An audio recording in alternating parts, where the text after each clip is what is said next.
পাহাড় নাকি সমুদ্র, কোনটা বেশি প্রিয়? এই প্রশ্নে আটকে যাই অনেকেই। নীল ঢেউয়ের গর্জন যেমন মন ছুঁয়ে যায়, আবার মেঘে মোড়ানো পাহাড় মায়ার মতন ডেকে নেয় আমাদের। তাই এবার আমরা এমন একটা ট্যুর প্ল্যান করলাম যেখানে দুই ইচ্ছেই পূরণ হবে। কক্সবাজারের সমুদ্র আর মিরিঞ্জা ভ্যালির মেঘ, দুই অনুভূতি, এক যাত্রা। ইন্টারনেটে কিছু ভিডিও দেখে মনে হলো মিরিঞ্জা মানেই হয়তো তরুণদের অ্যাডভেঞ্চার, ক্যাম্পিং, অনেক হাঁটাহাঁটি, প্রচুর এনার্জি আর পাহাড়ে চড়াই উতরাই। কিন্তু বাস্তবতা হলো আমার ট্যুর পার্টনারদের পক্ষে এক্সট্রিম ট্রেকিং বা হাইকিং কোনোটাই সম্ভব নয়। তাই বলে কি পরিবার নিয়ে আর ছোট বাচ্চা সঙ্গে থাকলে মিরিঞ্জা সম্ভব নয়? হ্যাঁ, সম্ভব, কিন্তু আগে কিছু জিনিস না জানলে বা প্রস্তুতি না থাকলে স্বপ্নের ভ্রমণ এক মুহূর্তেই ভেঙে যেতে পারে। মেঘের রাজ্যে যাওয়ার উত্তেজনা বদলে যেতে পারে বিরক্তি, অসন্তোষ আর ক্লান্তিতে। আর ঠিক এখানেই শুরু আমাদের গল্প। এই পুরো সিরিজে আমরা শেয়ার করব আমাদের মিরিঞ্জা থেকে কক্সবাজার ট্যুরের বাস্তব অভিজ্ঞতা। বাচ্চা নিয়ে মিরিঞ্জা ভ্যালি আসলে কেমন লেগেছে, কোন চ্যালেঞ্জগুলো সামনে আসতে পারে, আর কোন ভুলগুলো আগে জেনে নিলেই এড়িয়ে যাওয়া সম্ভব। সাথে থাকছে এমন একটি ট্যুরে আনুমানিক খরচ কত হতে পারে তার ধারণাও। তো চলুন শুরু করি আমাদের যাত্রা সমুদ্রের ঢেউ আর পাহাড়ের মেঘের মাঝখানে।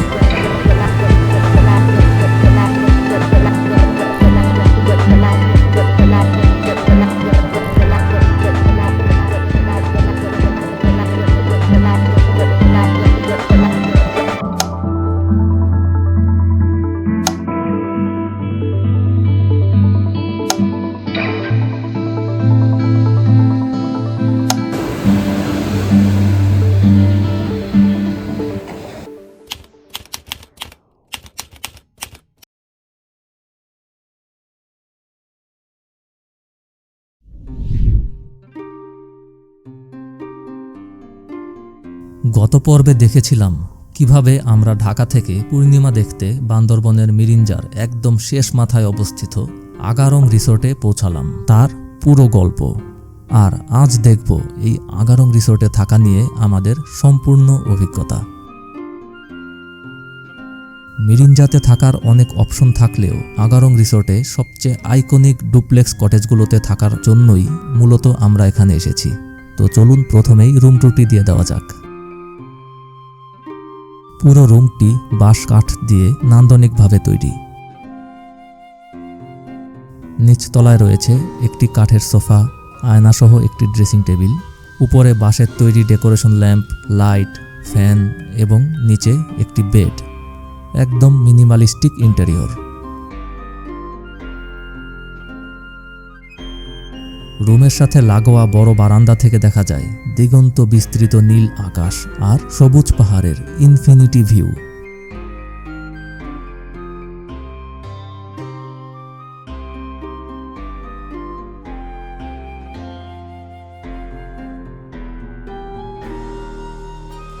বারান্দায় রয়েছে দুটি দোলনা। পাখির চোখে আমাদের এই একদিনের ঘরটিকে কেমন দেখা যায় চলুন দেখে আসি।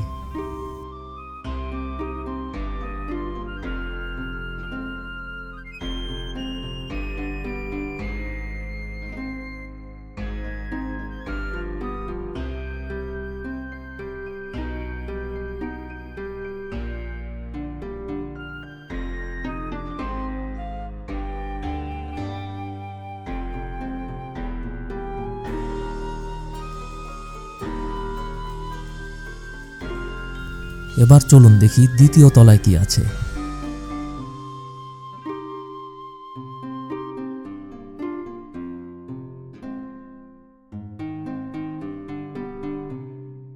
কাঠের সিঁড়ি বেয়ে উঠে বারান্দার দরজা খুললেই সামনে সেই সবুজ পাহাড়ের অসীম ইনফিনিটি ভিউ। দ্বিতীয় তলার রুমে আছে একটি বেড, সাথে একটি এক্সট্রা বেড।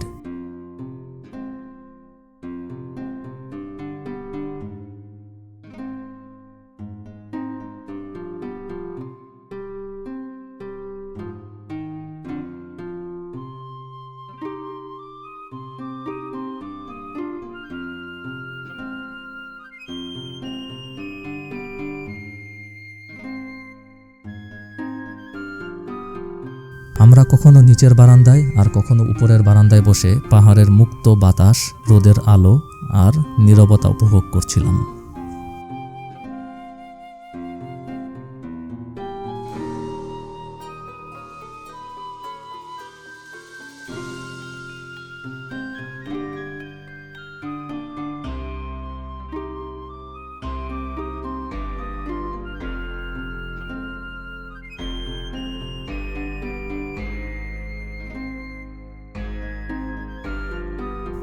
তবে রাওনাফের ছোটাছুটি ছিল দেখার মতন।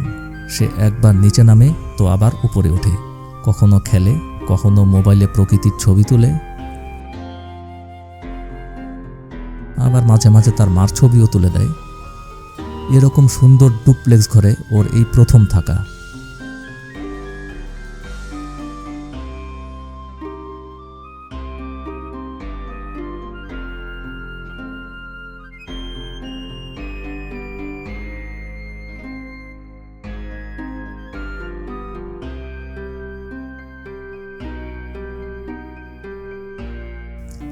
গতানুগতিক জীবনের বাইরে পাওয়া সেই সুন্দর দুপুরটুকু আমরা সবাই খুব উপভোগ করেছি।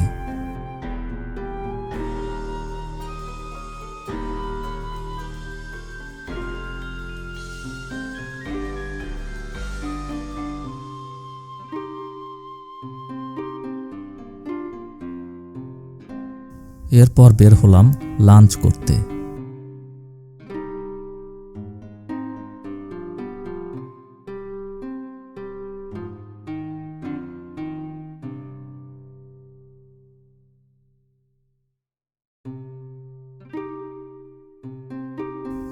আগারং রিসর্টের লাঞ্চ পরিবেশিত হয় রিসিপশনের সাথে লাগোয়া ডাইনিংয়ে।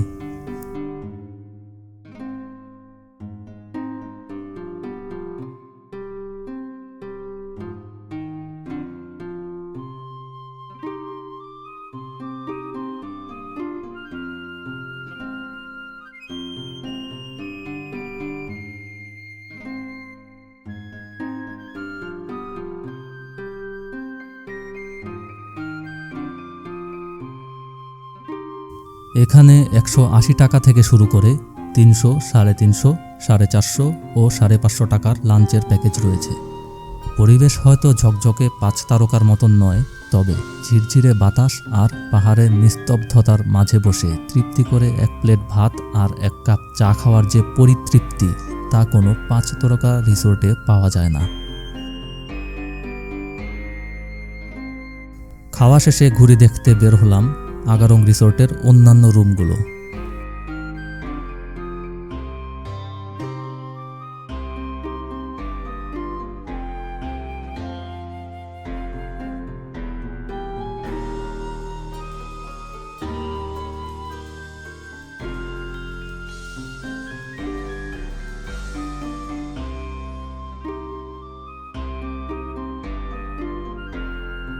যাওয়ার পথে রাওনাফের সাথে 2টি ছাগলছানার বন্ধুত্ব হয়ে গেল।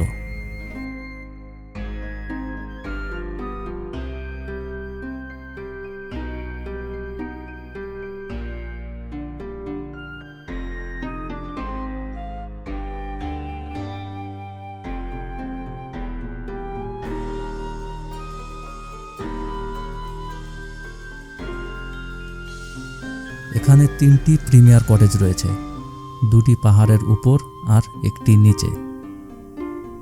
প্রতিটির ভাড়া 5000 টাকা করে।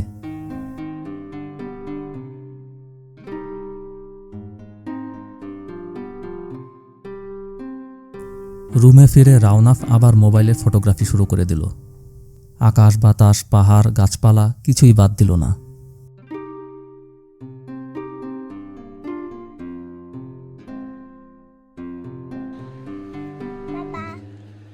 আর আমি ড্রোন উড়িয়ে দেখলাম রিসোর্টের নিচে গভীর পাহাড়ের খাঁজে কি আছে তা। নিচে একটি পাহাড়ি ঝিরি রয়েছে। ভিডিওতে যে পানির পাইপগুলো দেখতে পাচ্ছেন, সেগুলো সোজা নিচে সেই ঝিরিতে যায়।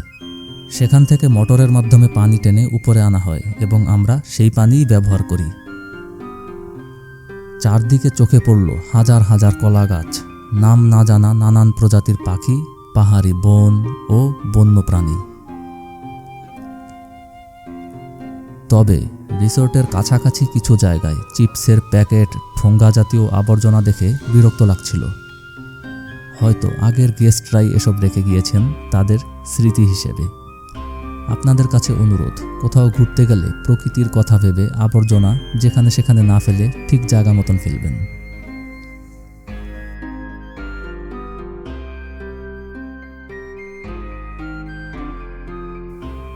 এদিকে দেখি আমার নায়িকা সুন্দর একটি শাড়ি পরে একদম রেডি।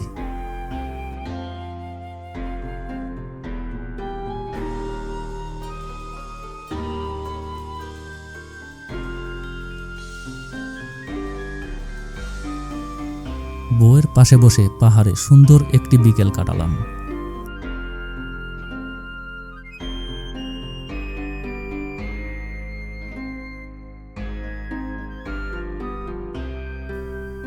আর গল্প করছিলাম জীবনের ছোটখাটো কথা নিয়ে। পাহাড়ে সময় যেন আলাদাভাবে চলে। কথার ফাঁকে ফাঁকে রোদটা ধীরে ধীরে হারিয়ে যায়, আর হঠাৎ করেই সন্ধ্যা নেমে আসে। তখন মনে হয় জীবনের সবচেয়ে সুন্দর মুহূর্তগুলো আসলে বড় কোনো পরিকল্পনায় নয়, বরং প্রিয় মানুষের পাশে বসে নীরবে সময় কাটানোই প্রকৃত সম্পদ। পাহাড় সেই কথাই নীরবে শিখিয়ে দেয়। এরপর অপেক্ষা পূর্ণিমার চাঁদ দেখার। চাঁদ দেখতে দেখতে আর গল্প করতে করতে একসময় আমরা ঘুমিয়ে পড়লাম। সকালে উঠে দেখি অন্যরকম এক দৃশ্য। চারিদিক মেঘে ঢাকা। বাতাসে ভাসমান মেঘ হুড়মুড় করে ঘরে ঢুকে পড়ছে।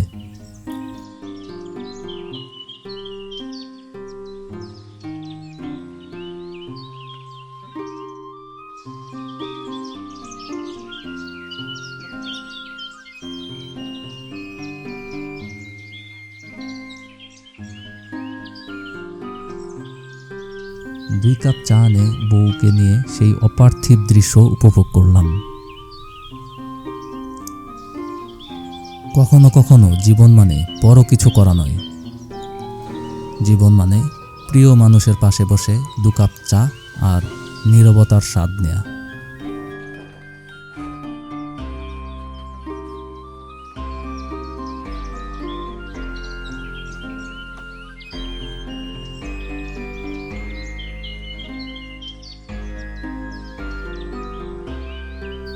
মাথায় তখন নানা ভাবনা। আসলে আমরা সারা জীবন ভবিষ্যতের জন্য বাঁচতে গিয়ে বর্তমানকেই ভুলে যাই, অথচ জীবন শুধু এই মুহূর্তেই বাস করে।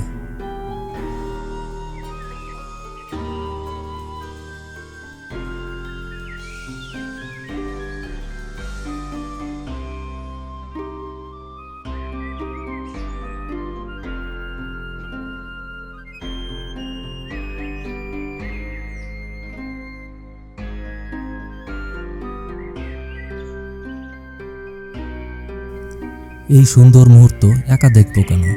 বাচ্চাকেও ডাকলাম। সে ঘুম ভাঙা চোখে অবাক হয়ে তাকিয়ে দেখছিল।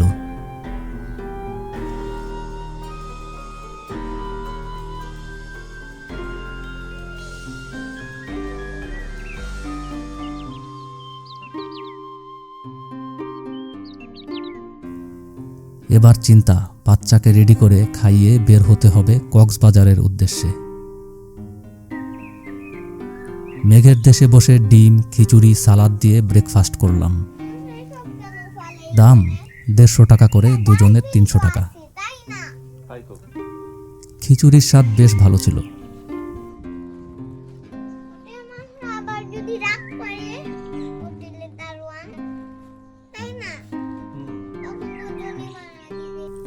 এবার নাস্তা খেয়ে বের হলাম কক্সবাজারের পথে।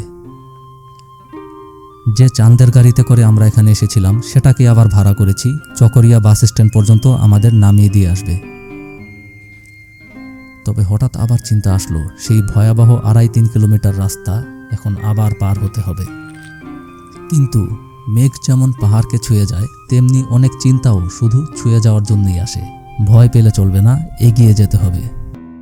উপরে ওঠার সময় কি বলতে হয়? আল্লাহু আকবার, আল্লাহু আকবার।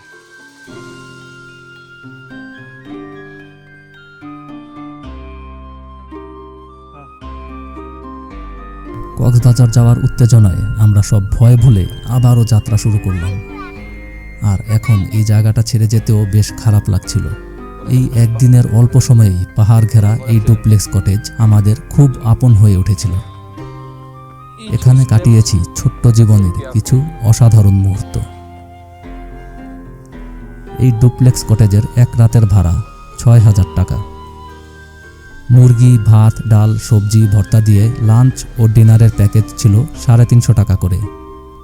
2 বেলা মিলিয়ে আমাদের 2 জনের জন্য খরচ পড়েছিল ১৪০০ টাকা।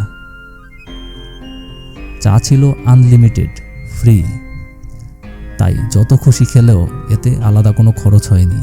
তো সব মিলিয়ে এখানে মোট খরচ হয়েছে ৭,৭০০ টাকা। আর মিরিঞ্জা থেকে চকরিয়া বাস স্ট্যান্ড পর্যন্ত চাঁদের গাড়ি ভাড়া ছিল ২,৫০০ টাকা। আমাদের গাড়ি চলে এসেছে।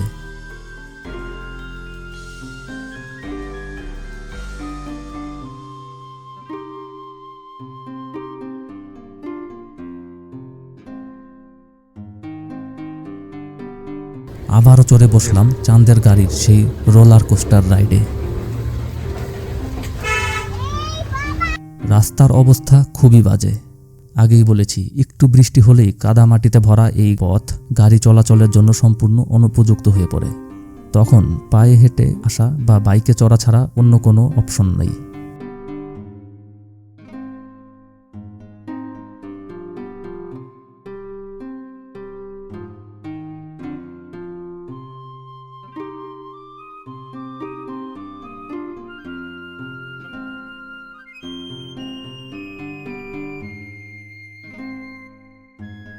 ধৈর্য ধরে এগোতে এগোতে একসময় খারাপ রাস্তা শেষ হলো, আর আমাদের গাড়ি উঠে পড়ল পিচ ঢালা সুন্দর লামা আলীকদম রোডে। যেন ঝড় পেরিয়ে শান্ত সাগরে ভিড়েছি। আমি মনে করি আমাদের যাত্রা কখনোই শুধু গন্তব্যে পৌঁছানোর জন্য নয়, বরং পথে চলার গল্পগুলোই আসল আনন্দ। কখনো কখনো যাত্রাই গন্তব্যের চেয়ে বেশি সুন্দর হয়।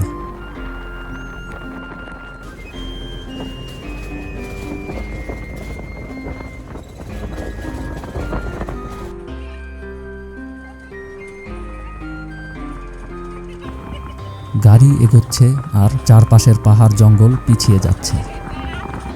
আমরা এগিয়ে যাচ্ছি চকরিয়া বাস স্ট্যান্ডের দিকে, আর সেখান থেকে আমাদের গন্তব্য কক্সবাজার।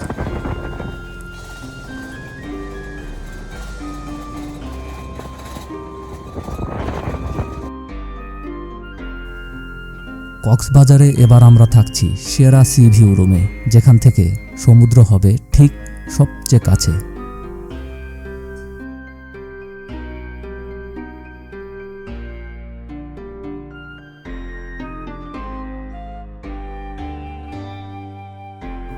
সেখানে রাতের অন্ধকারে সমুদ্রের ঢেউ আর ভোরের প্রথম আলোয় সোনালি সৈকত, সব কিছু আমরা দেখব আমাদের রুম থেকে।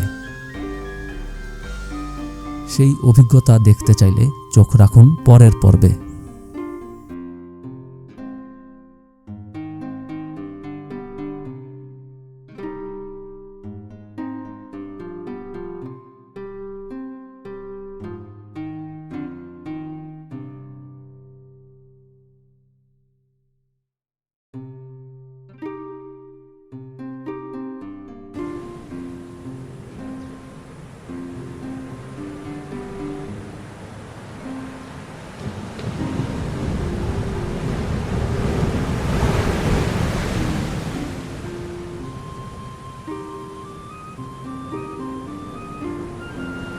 এখানে ক্লিক করে দেখে নিতে পারেন আমাদের মিরিঞ্জা ভ্যালি কক্সবাজার ট্যুর ব্লগের 3য় পর্ব।